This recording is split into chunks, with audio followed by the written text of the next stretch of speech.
ከሳሾቼ ብዙ ናቸው፣ ተጨባጭ መረጃ አላቸው። በሕጉ መሰረት ቢሄዱ አሳማኝ ነው ምክንያታቸው።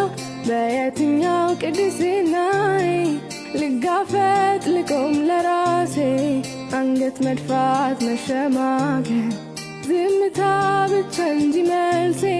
የቤቴ ክፍተት ሳይገፋው ገፍቶ ባይገባ ከደጄ የልቤ ርቀት ሳይመልሰው ባያቅተኝ ባይሆን ወዳጄ ሁሉም በራሱ ፈጽሞ ባያደርገኝ ኖሮ ቀና ጽድቄን የማስቆጥረው የማሳየው ምን አለና? ፍርድ አልተዛባም ልክ እኮ ነው፣ ተገድሎ ሳይሆን ተከፍሎ ነው። በከንቱ አይደለም ደስታዬ ኢየሱስ ሆኖልኝ ነው ይቅርታዬ።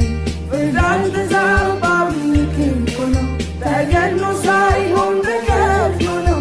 በከንቱ አይደለም ደስታዬ ስለሆነልኝ ነው ይቅርታዬ። ያሸነፈልሽ ተሸነፈ ጌታሽ አበቃለት ሲሉኝ የሞተውን እንኳ ስጡኝ ያልኩበት ምክንያት አለኝ። የኔ እንደሌላው መች ሆኖ ቀርቦ ሲያጫውተኝ ቤዛዬ አሳ ማጥመድ ወይ በሰው ፊት ሚወራ አልነበረም ስራዬ። በኃጢአተኞች ገበታ እንዴት ይቀርባል ሲሉት እኔን ከመውደድ አልቦዘነም ከክብሩ በልጬበት። ታዲያ እኮ አማራጭ የሌለው ሙሉ ልቡን የሰጠ ሰው ክብሩን ከመጣል ከመሸነፍ ከመውደድ ማን ሊመልሰው? ፍርድ አልተዛባም ልክ እኮ ነው